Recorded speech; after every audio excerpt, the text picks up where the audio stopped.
Now, he's saying that to these people here in verse 15. He'd said, "So again have I thought in these days to do good unto Jerusalem and to the house of Judah.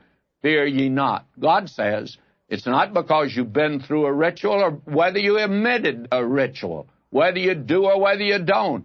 I'm showing mercy to you. But this is not the end in itself. This will be a very small thing. But God looks down through the centuries and says, the day is coming when I intend to deal with you and will in that day do a glorious thing upon the earth. And he looks down to the millennium. Now you will find here in verse 16, now since they are going to represent God, that doesn't mean they can do as they please if it's by the grace and mercy of God. That doesn't mean, therefore, that you can live any kind of life like some people think. Listen to what God says now in verse 16. These are the things that ye shall do. Have you trusted Christ as your Savior? You've been saved by His grace and mercy. But wait a minute. He says, if you love me, keep my commandments. Now, if you love Him, you're going to keep His commandments. Not to get saved, because you have been saved by His grace and mercy. And your obedience or your life will never add anything to your salvation. Now he says to these people, these are the things that ye shall do. Speak every man the truth to his neighbor. This is the day when lying is acceptable in every walk of life. Business can't be depended upon today to tell the truth.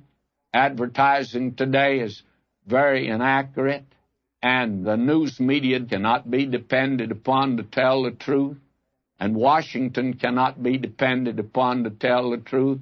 And it doesn't make any difference what party you're talking about. Neither one of them or no one else can be trusted, it looks like today. You can't trust men in any walk of life, not the military, nor education today and science. In all of these areas, we are finding that truth has suddenly gone out of style. And it's about time that boys and girls are taught in school that there's certain moral standards. And one of them is that if you don't tell the truth, you're a liar. And there's no other way around that. Then he says, execute the judgment of truth and peace in your gates. Now, in the gates was where the law court was in that day.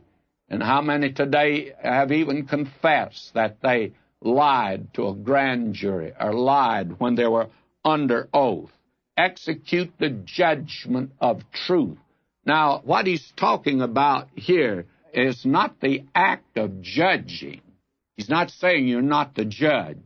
You and I are going to judge whether we judge honestly or dishonestly, whether we judge truthfully or untruthfully. We're going to judge, and what he has in mind here is actually the motive. It means the thing that motivates judging, and that is truth. And this is the thing that he's saying to do. You see, actually, this is, again, putting the Ten Commandments down. And we find then him saying now in verse 17, let none of you imagine evil in your hearts against his neighbor. That is, you're not to covet anything that's your neighbor's. And love no false oath, for all these things are the things that I hate, saith the Lord. Now, if you want to know what God hates today, and we have all the bumper stickers today saying God is love, well, that's great. God is love. But God also hates. You couldn't love without hating some things. If you love the truth, you're going to hate the lie. If you love your child, you will hate a mad dog that comes into the yard to bite the child. You'd kill that mad dog if you love your child. God hates certain things, and I'd like to see that put up on billboards today. God hates lying. God hates covetousness. God hates the different things that God hates. He hates a whole lot of things, friends, that the world is doing today.